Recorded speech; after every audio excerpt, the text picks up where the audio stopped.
Donc, le cahier des prescriptions techniques va également aborder les modalités de supervision et de contrôle des travaux, de même que la réception des travaux.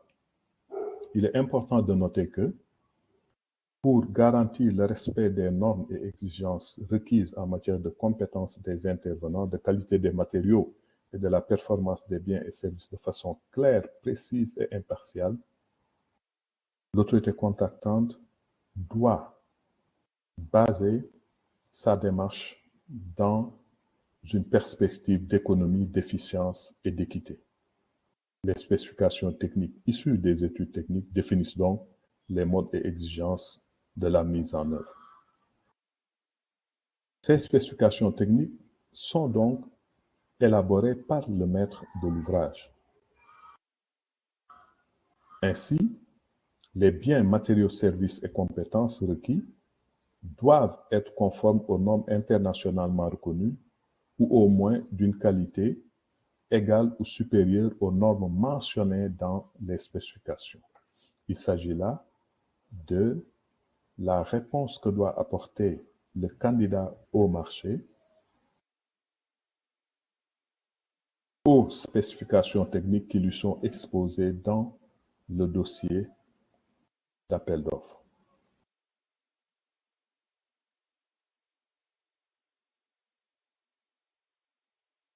Le cahier des prescriptions techniques peut être décliné en cahier des prescriptions techniques générales et en cahier des prescriptions techniques particulières. Dans ce cas, le cahier des spécifications techniques particulières va être obtenu en procédant à des suppressions et ajouts de rubriques dans le cahier des prescriptions générales. C'est comme cela qu'on adapte donc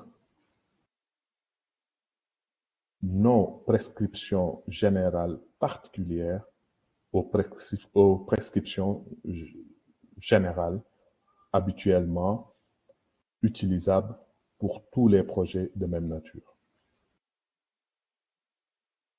Le niveau de détail des prescriptions techniques dans le cadre d'une conception-réalisation devra être suffisant pour permettre au candidat une définition précise de la conception de l'infrastructure sans être trop normatif pour permettre l'innovation.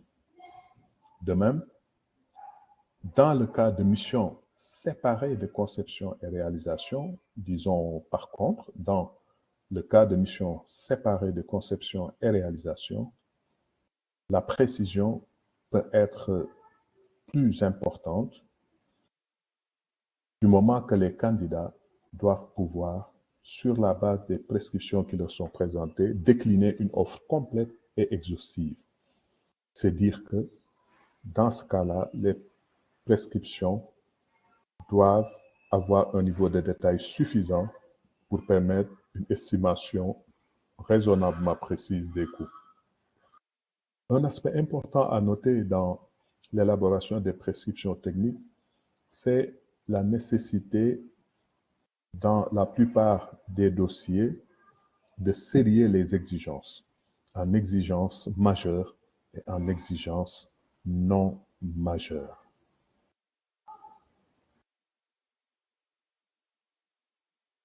Les exigences majeures devant être respectées par les candidats, toutes les exigences majeures devant être respectées par les candidats sous peine de rejet de leur offre, alors que pour les exigences non majeures, il s'agira pour le candidat de s'y conformer de façon substantielle. C'est-à-dire que dans le dossier d'appel d'offres, il pourra être indiqué sur la base d'une notation sur 100 points, le niveau à partir duquel l'offre est considérée comme conforme. Par exemple, 75 points sur 100 ou 70 points sur 100 ou 80 points sur 100. La dernière partie du dossier d'appel d'offres est consacrée au contrat. On l'a expliqué, dans le cadre de travaux ou de fournitures, Le contrat est composé du cahier des clauses administratives générales et du cahier des clauses administratives particulières. Dans le cahier des clauses administratives générales, il va être exposé la consistance des prestations, les droits, obligations des parties, les procédures d'assurance, d'inspection et de documentation, les procédures de réception, etc.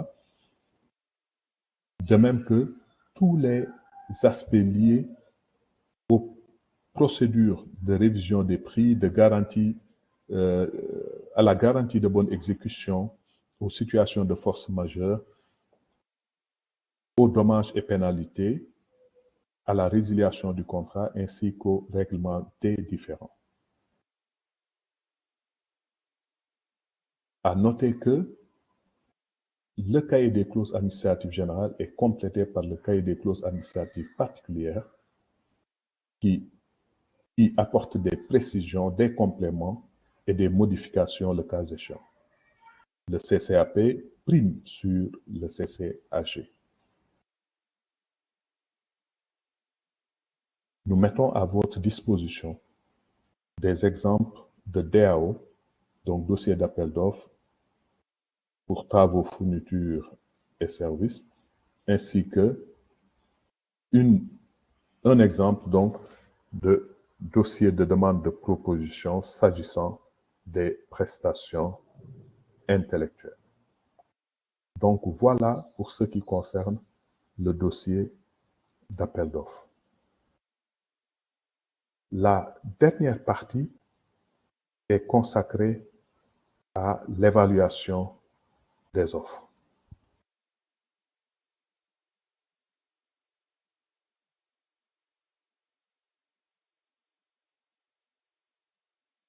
Pour rappel, pour ce qui concerne les offres de travaux, fournitures et services autres que consultants, l'appel d'offres peut ou non être précédé d'une préqualification. Il est également à noter que le processus d'appel d'offres peut être à une ou à deux enveloppes.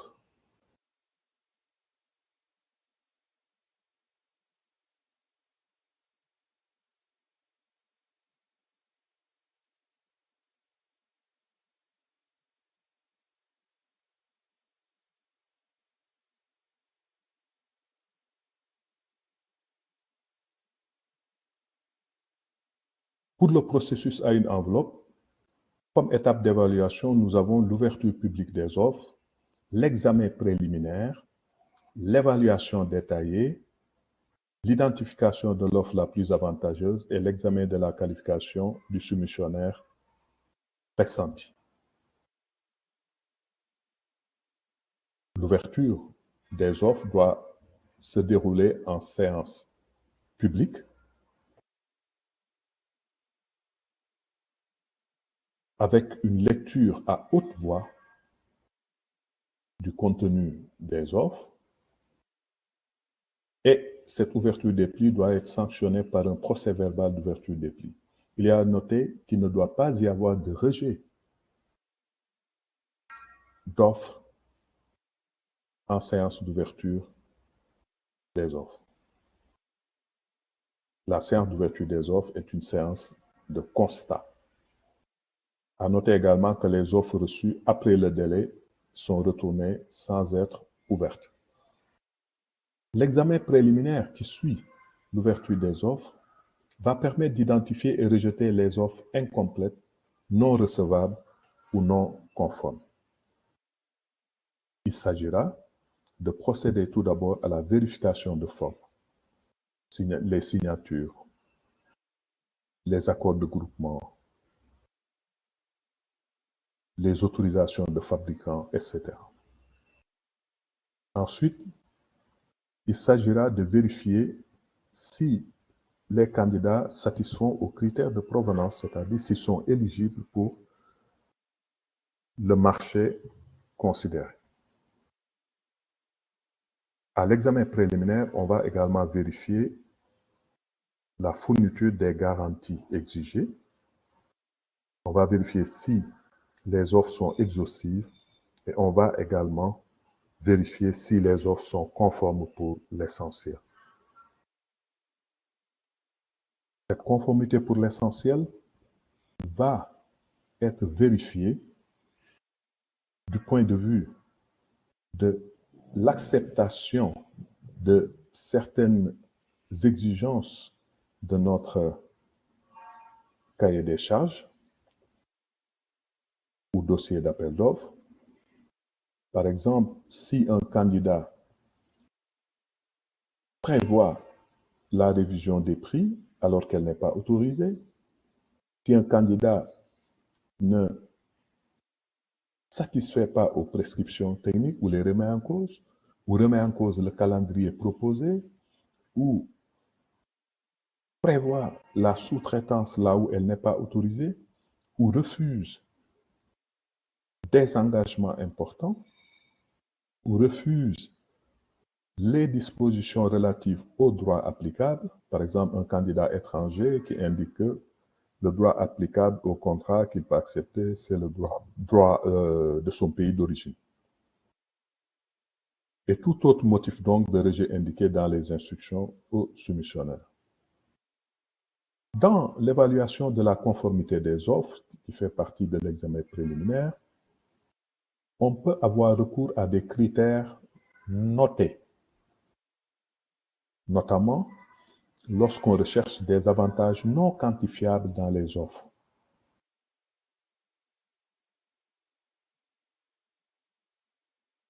À la suite de l'examen préliminaire, qui inclut donc la revue de la conformité technique, on procède à l'évaluation détaillée et à la comparaison des offres. Au préalable, dans notre dossier d'appel d'offres, nous avons précisé si le prix qui sera considéré, c'est le prix de l'offre ou le coût sur la durée de vie. Dans l'évaluation détaillée et la comparaison des offres basées sur le prix de l'offre, dans un tel cas, nous allons, pour les offres substantiellement conformes, bien évidemment déclarées suffisamment conformes à la suite de l'examen préliminaire, procéder à la correction des erreurs, prendre en compte les modifications et rabais, convertir les offres en une monnaie unique, procéder aux ajustements pour omission, appliquer les critères d'ajustement, par exemple les ajustements sur les délais de livraison, prendre en compte les marques de préférence ainsi que les rabais inconditionnels pour l'attribution, les rabais conditionnels pour l'attribution de plus d'un lot. Cela concerne les cas où un candidat indique qu'il offre un rabais si on lui attribue plus d'un lot. Et dans le cas où nous avons opté pour l'évaluation basée sur le coût sur la durée de vie, en l'ayant indiqué dans notre dossier d'appel d'offres, parce que les coûts d'utilisation ou de maintenance pendant la durée de vie sont jugés importants par rapport au coût initial, nous devrons calculer ce coût sur la durée de vie en faisant une actualisation. Les coûts d'entretien, de maintenance sont pris en compte sur toute la durée de vie considérée du matériel et sont ajoutés au prix de l'offre aux fins d'évaluation. Et dans notre dossier d'appel à la concurrence, nous devons préciser le nombre d'années retenues pour le calcul du coût sur la durée de vie, le taux qui doit être utilisé pour calculer le coût actualisé net, ainsi que les facteurs et la méthodologie qui doivent être utilisés pour le calcul des coûts d'exploitation, de maintenance, etc. Par exemple, pour le cas simple des véhicules, on indiquera que le fournisseur devra indiquer la consommation aux 100 km et l'autorité contractante va évaluer sur cette base la consommation, par exemple, sur 300 000 km. Et le coût de cette consommation de carburant va être ajouté au prix de l'offre. De même, on pourra indiquer que sur la base du calendrier d'entretien périodique, les coûts des cartouches ou filtres et le coût des huiles sur une période donnée vont être rajoutés au prix de l'offre. Et en prenant compte tous ces éléments, nous procéderons au classement des offres suivant les montants évalués. Et on déterminera l'offre la plus avantageuse.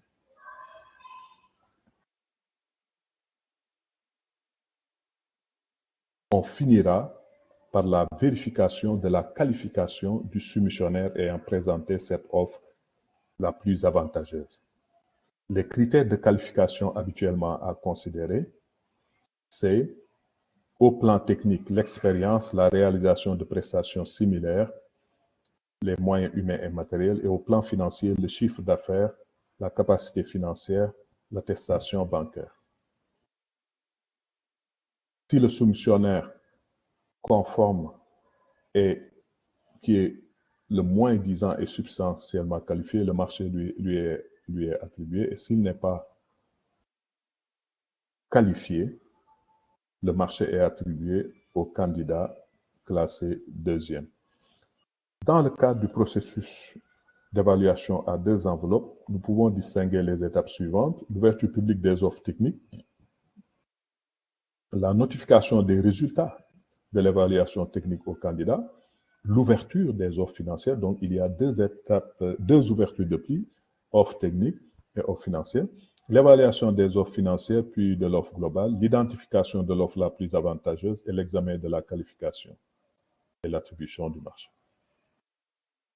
Donc, le maître d'ouvrage va inviter les candidats sur la base d'un dossier d'appel d'offres. Ensuite, les offres sont reçues. Seulement les offres techniques sont ouvertes, évaluées et classées. Ensuite, on procède à l'ouverture des offres financières et on fait, si c'est prévu, la combinaison des notes techniques et financières si on veut apporter plus de poids aux critères dits notés. Dans le cas où on ne veut pas apporter plus de poids aux critères notés, on ne fera pas de combinaison des notes techniques et financières. On prendra en compte seulement les notes financières à cette étape donc d'évaluation des offres, d'examen détaillé et de comparaison des offres. Et le candidat ayant présenté l'offre la plus avantageuse est retenu et on procède à la suite à l'évaluation de la qualification du candidat concerné.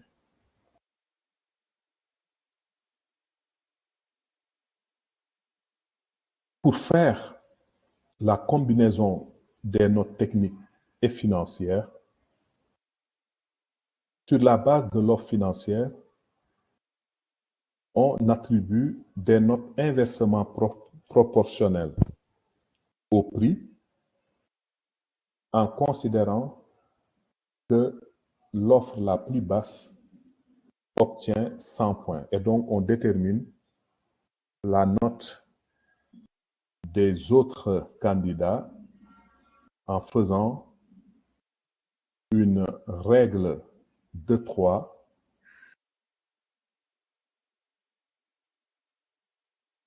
par inversion proportionnelle du prix.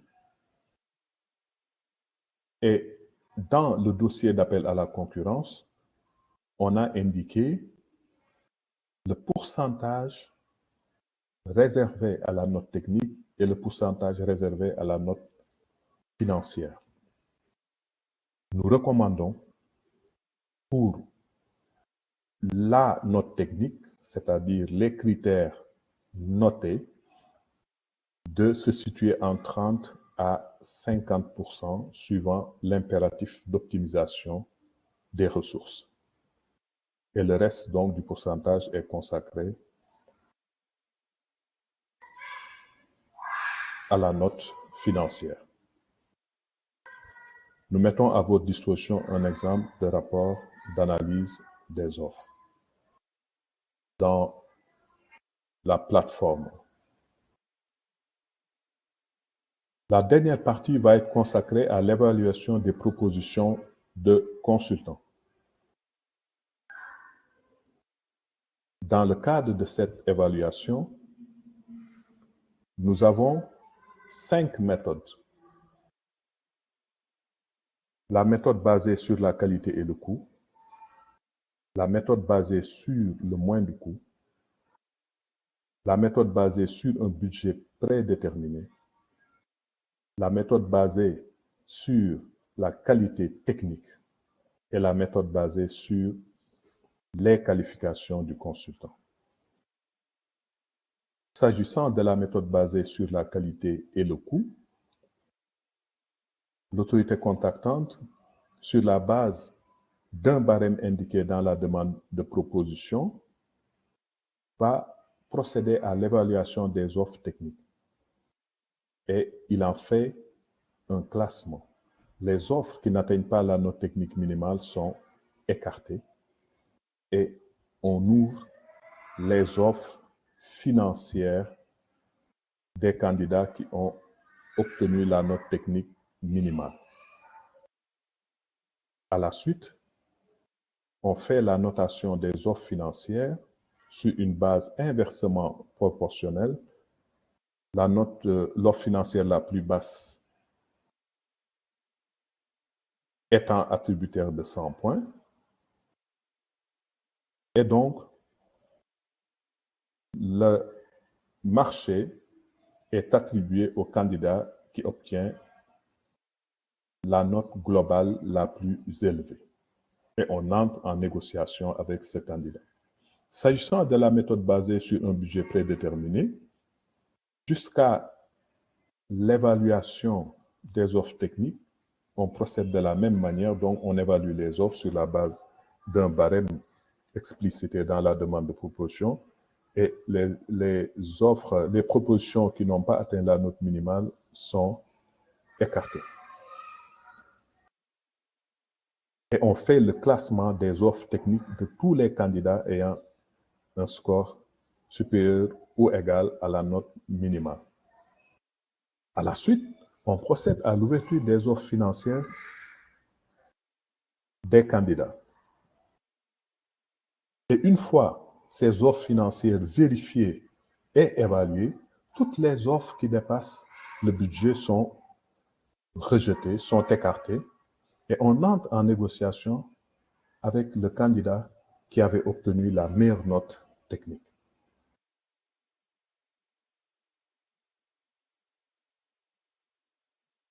Une autre méthode est la méthode basée sur le moindre coût. Et pour cette méthode, également, la première partie est la même que pour les 2 méthodes précédentes. Et une fois avoir classé les offres techniques des candidats qui ont obtenu la note technique minimale, on ouvre les offres financières, on les évalue, et là, on retient le candidat qui a présenté l'offre financière la moins élevée. S'agissant de la méthode basée sur la qualité technique, là également, on procède à l'évaluation des offres techniques tout d'abord, avant de procéder à l'évaluation des offres financières. Mais retenez que cette méthode va être réservée aux missions complexes et très spécialisées, pour lesquelles il est difficile de définir précisément des termes de référence et ce que les consultants sont censés proposer. De même que les missions ayant un impact très marqué en aval et pour lesquelles l'objectif est d'obtenir les services des meilleurs experts. Enfin, les missions pouvant être réalisées de manière sensiblement différente par un candidat ou par un autre et pour lesquels les propositions seront difficilement comparables. Là donc, on procède à l'évaluation technique de la même manière que précédemment. On fait le classement des offres techniques qui ont atteint la note technique minimale. Et directement, on entre en négociation avec le candidat dont l'offre technique est classée première, quel que soit le montant de son offre financière. Cela veut dire que on va ouvrir l'offre financière seulement du candidat classé premier. Les offres des autres candidats ne sont pas examinées, ne sont pas ouvertes. On va quand même noter que en cas d'échec des négociations avec le candidat classé premier au plan technique, on ouvre l'offre financière du candidat suivant. La dernière méthode, c'est la méthode basée sur la qualification des consultants. Et là, c'est une méthode consacrée au marché d'un montant faible ou aux situations d'urgence, parce que c'est une méthode qui permet de gagner du temps. Avec cette méthode, sur la base de termes de référence qu'on a préparés, l'autorité contractante lance un appel à la manifestation d'intérêt dans lequel elle va exposer toutes les informations relatives à l'expérience et aux qualifications exigées. Et à la réception des manifestations d'intérêt, l'autorité contractante va identifier au moins 3 consultants qualifiés parce que disposant de l'expérience pertinente. Et l'autorité contractante va évaluer les dossiers de ces 3 candidats de façon approfondie sur la base des critères énoncés dans les termes de référence et dans l'appel à manifestation d'intérêt et va choisir le candidat le plus qualifié et le plus expérimenté. Et ce candidat va être invité à remettre une proposition technique et financière avant d'être invité à négocier le marché. Il est à noter que pour la grille de notation de la demande de proposition, les plages suivantes de points sont recommandées. Pour l'expérience dans le domaine visé, 10 à 20 points. Pour la conformité de la méthodologie et de l'organisation du travail, 15 à 25 points. Pour la qualification du personnel, 30 à 60 points. Et pour la connaissance de la région et de la maîtrise de la langue, 5 à 10 points. Voilà donc pour l'évaluation des offres, aussi bien que pour les travaux, fournitures et services physiques, que pour les services de consultants.